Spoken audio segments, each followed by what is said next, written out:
क्या आप जानते हैं राहु और केतु का जन्म कैसे हुआ था? समुद्र मंथन के समय जब अमृत का कलश निकला, तब असुरों में से एक सर्वानु देवताओं के बीच बैठकर छल से अमृत का कुछ बूंद पी लिया था।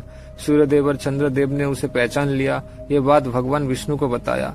तब भगवान विष्णु ने अपना सुदर्शन चक्र से उसका सिर धड़ से अलग कर दिया, लेकिन अमृत का बूंद उसके गले से उतर चुका था। इसलिए सिर यानी राहु और धड़ यानी केतु दोनों ही अमर हो गए। अलग होने के बाद राहु का सिर आकाश में उठ गया। उसके भीतर क्रोध भरा हुआ था, क्योंकि सूर्य और चंद्रमा ने उसकी पोल खोली थी। तभी उसने प्रतिज्ञा ली कि मैं समय समय पर सूर्य और चंद्र को निगल जाऊंगा। इसी प्रतिज्ञा से ग्रहण की शुरुआत मानी जाती है। पर सिर होने के कारण निगल तो सकता है, लेकिन पचा नहीं सकता। इसलिए सूर्य चंद्रमा फिर बाहर निकल आते हैं। दूसरा, केतु का तप। केतु जिसका शरीर था लेकिन सिर नहीं, शांत और गहन हो गया। उसने कहा, यदि मुझे सिर नहीं मिला तो मैं आत्मज्ञान का मार्ग पकड़ूंगा।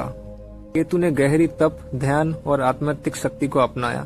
कहा जाता है कि इसी कारण ज्योतिष में केतु को मोक्ष, वैराग्य और रहस्य का ग्रह माना गया। तीसरा, दोनों का आकाश पर अधिकार। देवताओं ने दोनों को स्वर्गीय मार्ग दिया।